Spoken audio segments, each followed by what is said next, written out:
What's going on, guys? Destin the RV Guide here. We are checking out a 2024 Salem FSX 161QK.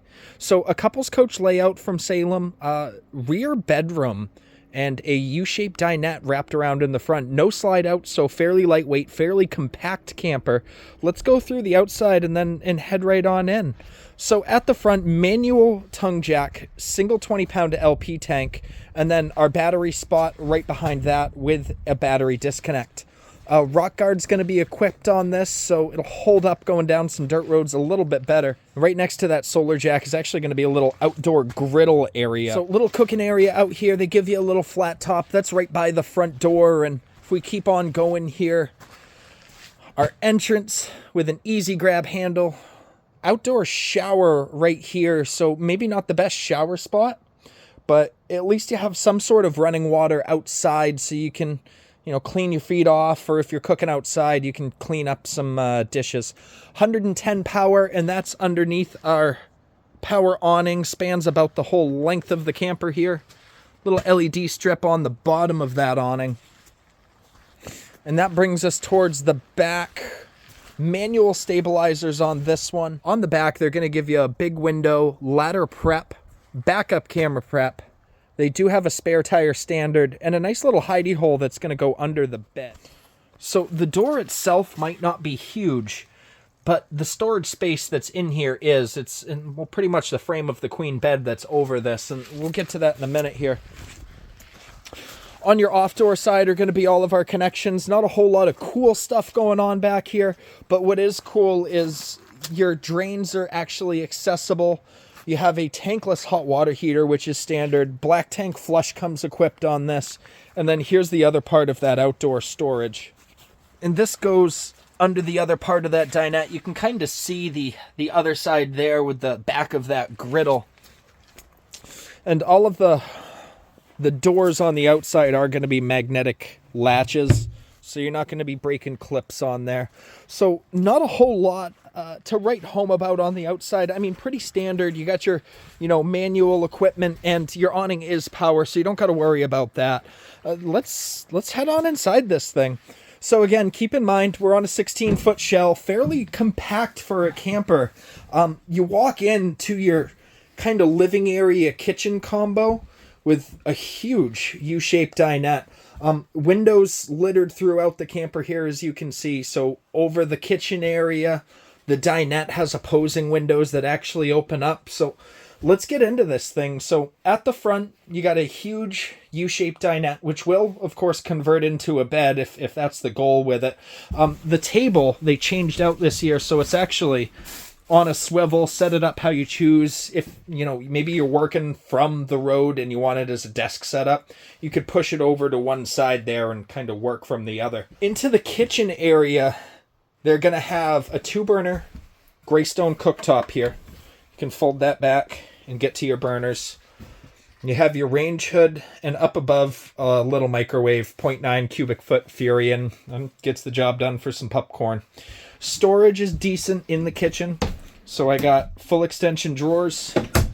I have 4 of them on this side. That bottom one's going to be a little bit deeper. And then 2 more right under the 2 burners here.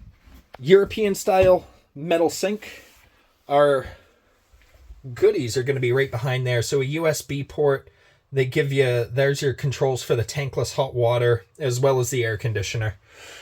They give you a power outlet, actually accessible in the kitchen here. Usually they're, right up under the cabinets there. And speaking of cabinets, you do get a couple up in the corner, which is right by the microwave here. So TV mount is going to be right over the kitchen, so you can see it right from the dinette there. You're not putting a huge TV in this, maybe a 20-inch or so. There's a cable out and a power up on the ceiling, so you're not running cords all over the place. And that kind of switches us over to the fridge area and some of our controls. So pre-wired to put a solar panel up on the roof, you would put your charge controller right there. And then our tank monitoring system, awning controls, and then our interior lights. And that brings us over to the fridge here. So if you've seen my other Salem videos, they're using the same kind of fridge where it's can open from both ends, which is kind of cool. So on a tight layout like this, having the accessibility to get to it from one end or the other could kind of make or break it sometimes. That's going to be right across from a little bit more storage underneath the sink there. And that brings us into our bathroom, a walk-through bathroom. So actually not a bad size. Again, keep in mind, we're in a 16-foot shell here, so about as small as a hard-sided camper will get. Commode decently placed, so you can sit down and give you the knee shot here. And I'm not a small guy by any means. I'm not huge, but knee's got plenty of space. You do get a sink, a little bit of storage underneath the sink, and a medicine cabinet that opens. They do give you a window in the bathroom too, because any natural light's going to be able to help. And that's across from the shower stall here, which decent size. You get a little skylight right there. And that'll bring us back into the master bedroom. So downfall of having a walk-through bathroom like this is if you are camping with more than, 2 people, a husband and wife or something like that, you run the risk of getting trapped in the bathroom. Or trapped in your bedroom, I should say. If somebody's sleeping on the dinette, goes to use the bathroom, you could be subject to staying back here. But for a couple's kind of setup, it's really not bad. It gives you enough bathroom space so you're not cramped and kind of breaks up the flow.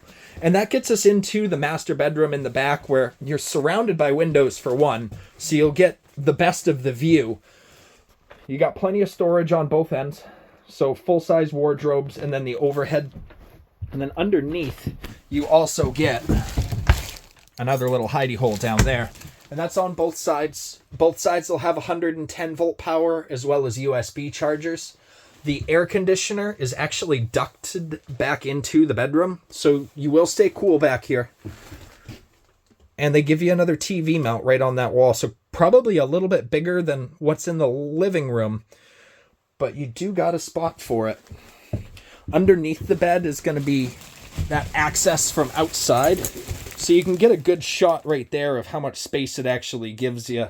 A little bit more storage towards the front. They give you some bins for it. And that's about the tour of the 161 here. If I missed anything you want to check out, leave a comment, let me know. And if you're part of the RV lifestyle, make sure to follow along for more walkthroughs like this. Thanks for watching, and we'll see you next time.